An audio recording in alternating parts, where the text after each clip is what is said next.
Assalamualaikum warahmatullahi wabarakatuh.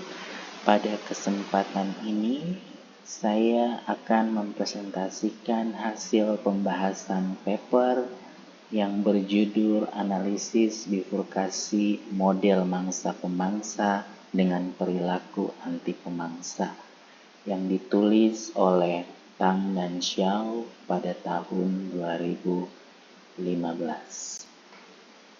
Pada pembahasan ini, tulisan dibagi menjadi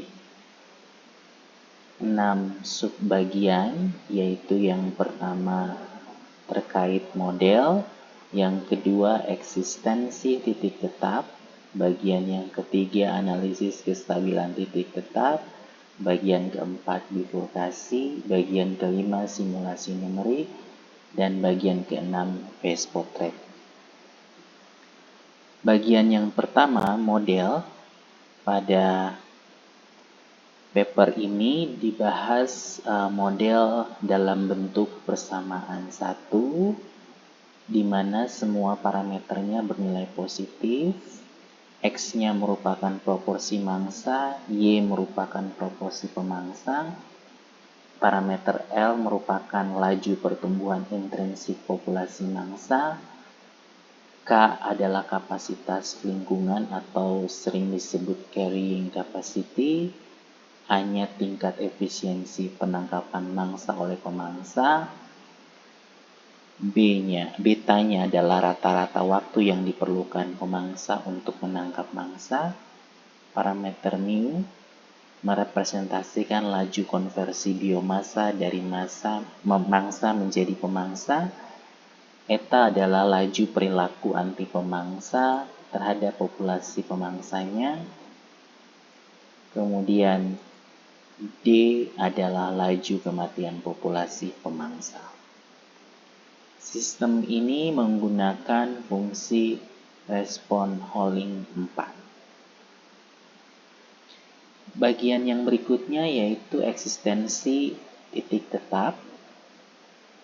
Dari hasil pembahasan dirangkum secara singkat dalam teorema 1 berikut ini. Jika parameter eta A dikurangi dengan mu B lebih dari sama dengan 0, maka ada 2 titik tetap pada sistem 1 yang muncul, yaitu titik tetap trivial E0, 0,0, dan titik tetap EK, yaitu K,0.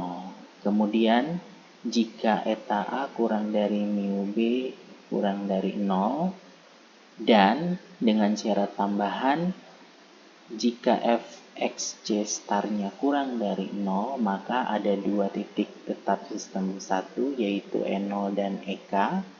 Dalam hal ini F-nya adalah min eta X star pangkat 3 kurang DX star pangkat 2 kurang eta A kurang mu B kali X star kurang AD. Ini adalah persamaan kubik.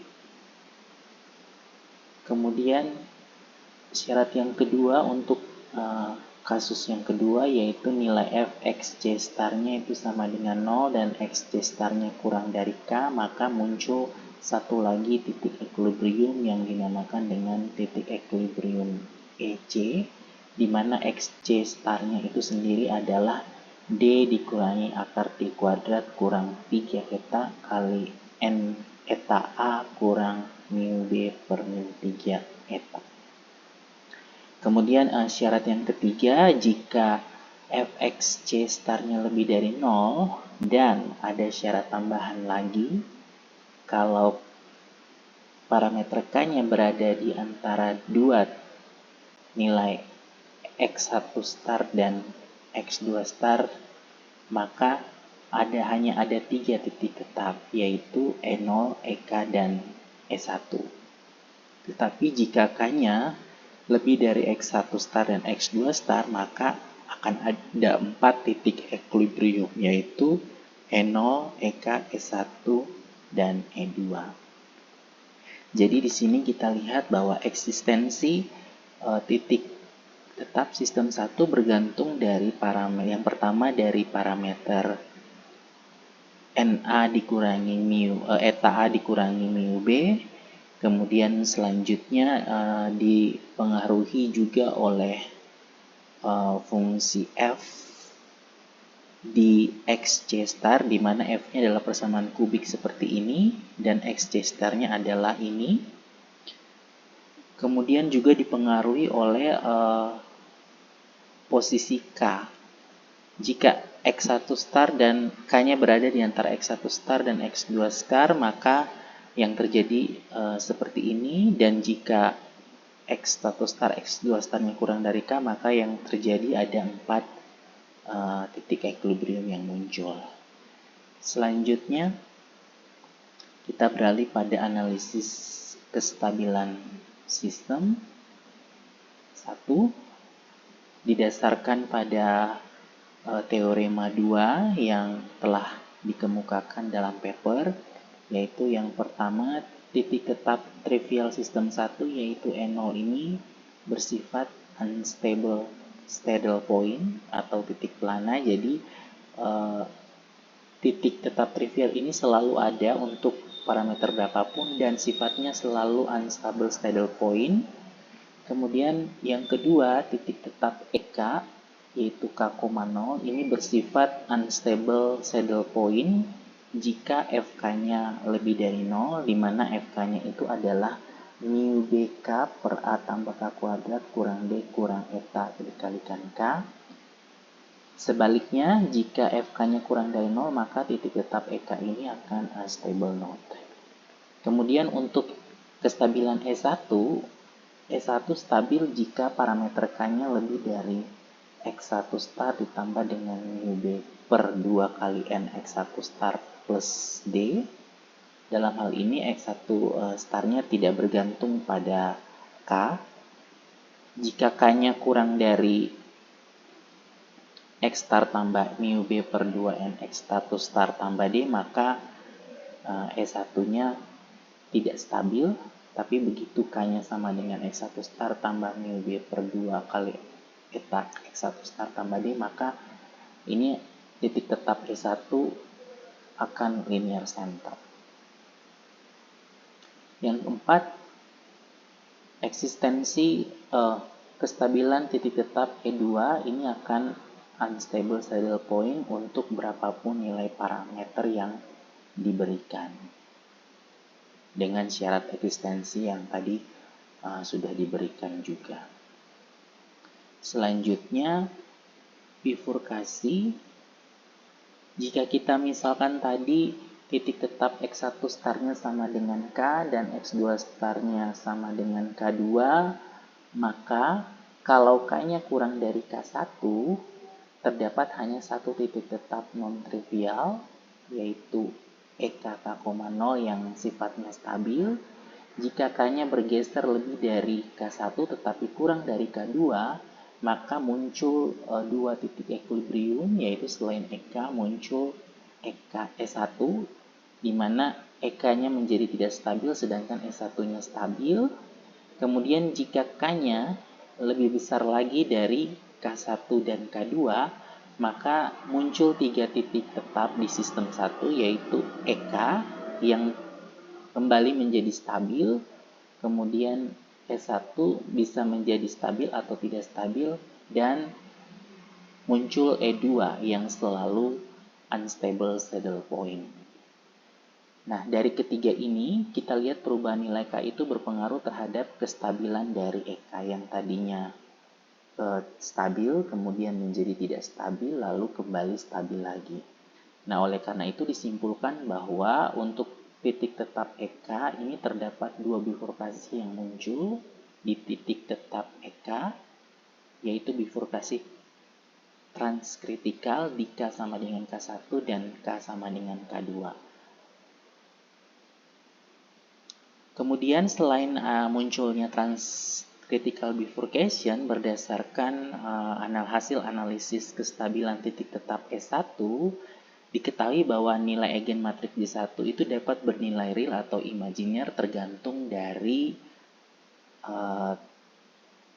determinan dan trace, sedangkan kestabilan titik tetap itu bergantung pada trace-nya. Nah, jika nilai eigen J1 starnya imajiner dan K-nya sama dengan ini, X1 star tambah mu B per 2 eta X1 star tambah D, maka nilai eigen matriks J1 merupakan imajiner murni atau bagian realnya bernilai 0, sehingga titik tetap S1 adalah linear center. Nah, dengan demikian bifurkasi Hopf muncul pada sistem 1. Oleh karena itu, perlu dilakukan simulasi numerik untuk melihat munculnya bifurkasi Hopf di K sama dengan X1 star tambah mu B per 2 kali N X1 star tambah D. Jadi secara tidak langsung K sama dengan ini merupakan titik bifurkasinya. Selanjutnya berikut ini adalah simulasi numerik.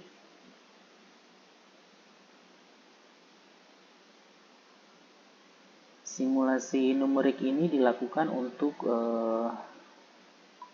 bertujuan untuk memastikan kebenaran hasil analisis eksistensi titik tetap, analisis kestabilan yang telah diperoleh, dan bifurkasi yang muncul pada model. Nah, perubahan sifat kestabilan titik tetap sistem 1 bergantung pada parameter K, sehingga nilai K pada simulasi dibuat bervariasi, sedangkan parameter lainnya dipertahankan nilainya tetap. Nah, parameter-parameter nilainya dipertahankan, yang dipertahankan adalah nilai R, A, mu, beta, D, dan eta, sedangkan K-nya dibuat bervariasi. Nah, hasil perhitungan numerik titik tetap non-trivial dan nilai eigen matriks Jacobian di titik tetap non-trivial tersebut itu disajikan pada tabel 1 berikut ini. Nah, untuk K sama dengan 0,4 itu ada satu titik tetap, yaitu EK ini. Nilai eigennya dua-duanya negatif, jadi sifatnya stable node. Nah, berdasarkan simulasinya di gambar 4 kita bisa lihat perilakunya stabil, semua trajektori solusi menuju ke titik equilibrium 0,4,0.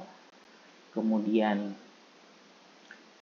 untuk K sama dengan 0,8 ada dua titik equilibrium, yaitu EK dan S1, di mana yang EK ini saddle karena nilai eigennya satu negatif satu positif, sedangkan S1 ini stable spiral karena nilai eigennya bentuknya imajiner dengan bagian realnya negatif. Itu bisa kita lihat dari phase portraitnya. Di sini solusinya menuju ke titik equilibrium S1, sedangkan EK-nya di sini tidak stabil ya. Kemudian untuk K sama dengan 1,45, titik equilibriumnya muncul 3, yaitu EK, S1, dan E2, di mana EK-nya stabil, S1-nya stable juga, tetapi E2-nya saddle. Bisa kita lihat di gambar yang ketiga ini, yang K sama dengan 1,45. Di sini adalah E1-nya stabil, di sini E2-nya saddle, kemudian di sini EK-nya stabil. Lalu untuk K sama dengan 1,6, di sini EK-nya menjadi stabil kembali, kemudian S1-nya adalah nilai eigennya imajiner, kemudian bagian positifnya bagian realnya positif, maka dia tidak stabil, dan E2-nya tetap saddle. Bisa kita lihat di gambar ini, di sini EK-nya positif, kemudian E2-nya saddle, dan S1-nya tidak stabil. Begitu K-nya dinaikkan 1,8, masih tetap kondisi yang sama. Di sini S1-nya tidak stabil. Nah, untuk yang bagian terakhir, kita menunjukkan adanya supercritical dan subcritical Hopf bifurcation dengan memilih nilai parameter yang berbeda, lalu kita variasikan nilai K-nya. Nah, gambar yang di sebelah kiri ini untuk K sama dengan 0,5, jika kita hitung nilai eigennya adalah 0,002 plus minus 0,027, ini adalah imajiner. Nah, yang akan kita tinjau adalah titik tetap E1 di sini, karena di titik tetap ini terjadi Hopf bifurkasi Hopf. Nah, secara numerik untuk K sama dengan 15 itu diperoleh titik tetap EK, E1 dan E2. Namun kita fokus pada E1 untuk melihat apakah supercritical atau subcritical Hopf bifurcation. Nah, nilai eigennya adalah positif di sini, berarti solusinya menjauh dari titik equilibrium, sehingga di sini yang muncul adalah supercritical Hopf bifurcation. Sedangkan untuk K sama dengan 5, nilai eigennya negatif. Dari gambar politasnya menunjukkan bahwa trajektori solusinya menuju ke titik equilibrium E1. Sehingga untuk kasus ini subcritical bifurcation, Hopf bifurcation-nya muncul. Demikian presentasi yang dapat saya berikan. Kurang lebihnya saya mohon maaf dan terima kasih.